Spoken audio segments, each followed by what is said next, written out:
It's time. It's another edition of Todd's Odds, brought to you by FanDuel. Here's Todd Fuhrman, our sports betting expert. Todd looking resplendent in a navy blue jacket and checkered shirt. Todd, the Oilers, they're in a 2-1 hole.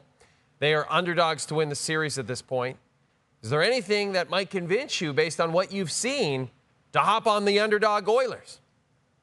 I mean, look, Jay, if they could channel what we saw from them in the first period of Game 3, there's no reason to believe that the Oilers couldn't come out of this series.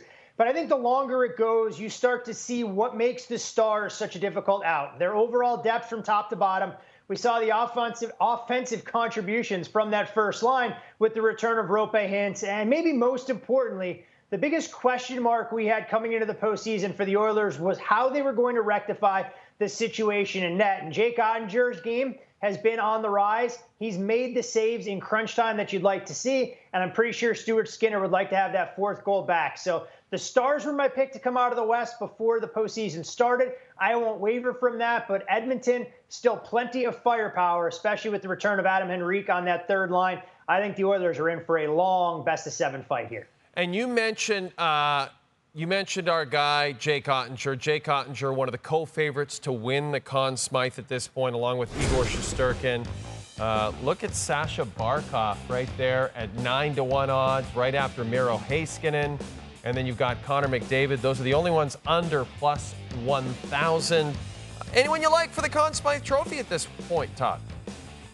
It's such an interesting award, Jay, because we've seen recency bias play a major role. And when you go through the 4 teams that are left, if the Rangers are indeed going to win their first Stanley Cup since 1994, the only player, in my opinion, I think that can win it would be Igor Shesterkin. So you can understand why he has such a short price there. The picture in Dallas, a lot more muddled, because whether you want to make a case for Jake Ottinger, I'll say that Miro Heiskanen has been their most valuable contributor when you look at how good this team has been 5-on-5 when Miro is out there on the ice. But the numbers don't necessarily leave a voter brimming with confidence. So with Jason Robertson, finding his scoring touch, I think he's a player that warrants a little bit of consideration at price tag of north of 20-1. Meanwhile, for the Oilers, I mean, Zach Hyman is the one getting all the goals, but if Connor McDavid can lead this team, I think he's the guy that has to win it, maybe Leon Draisaitl. But the player I think is getting a little bit ignored. You mentioned Sasha Barkov. We've seen the short price on Sergei Bobrovsky, even Matthew Tkachuk.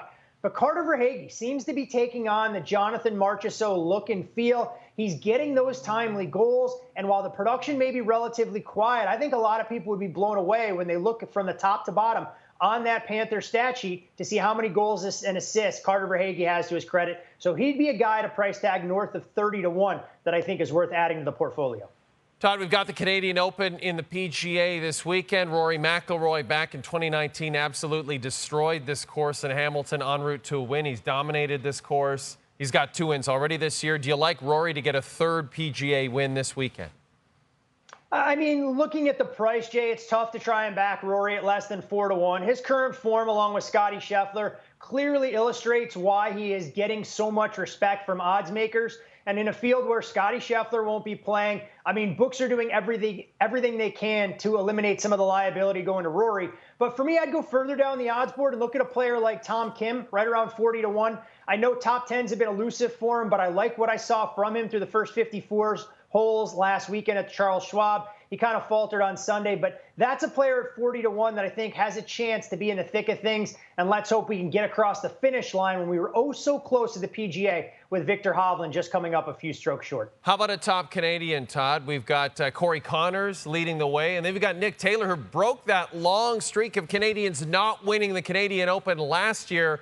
He's tied for the 5th best odds. Do you have anyone you like from north of the border to possibly win it? I was a little bit surprised, Jay, when I looked at the best Canadian finish to see Nick Taylor at 8-1. I think his odds should be a little bit shorter in this particular market, but the player that I would target would be Mackenzie Hughes. I think when you look at the way his game has come around, this would arguably be one of the best storylines. And I think his price tag right around that 5-1 threshold offers the most upside for a Canadian to be the top finisher. Again, important to stipulate in this market, you don't have to go out and win the tournament. You just have to be the best finisher amongst your fellow countrymen. That is a great point by you. Sometimes I think you're secretly a Canadian. You're secretly Canadian. You know so much about this great country. He's Todd Fuhrman. He's our sports betting analyst. Todd, you're the best. We'll talk to you next week. Always a pleasure, Jay. And what I've been told is that I'm not officially Canadian until I start putting maple syrup in my coffee first thing in the morning. And we know that you will start doing that soon. It's just a matter of time. Don't forget, we've got the Canadian Open on this network this weekend.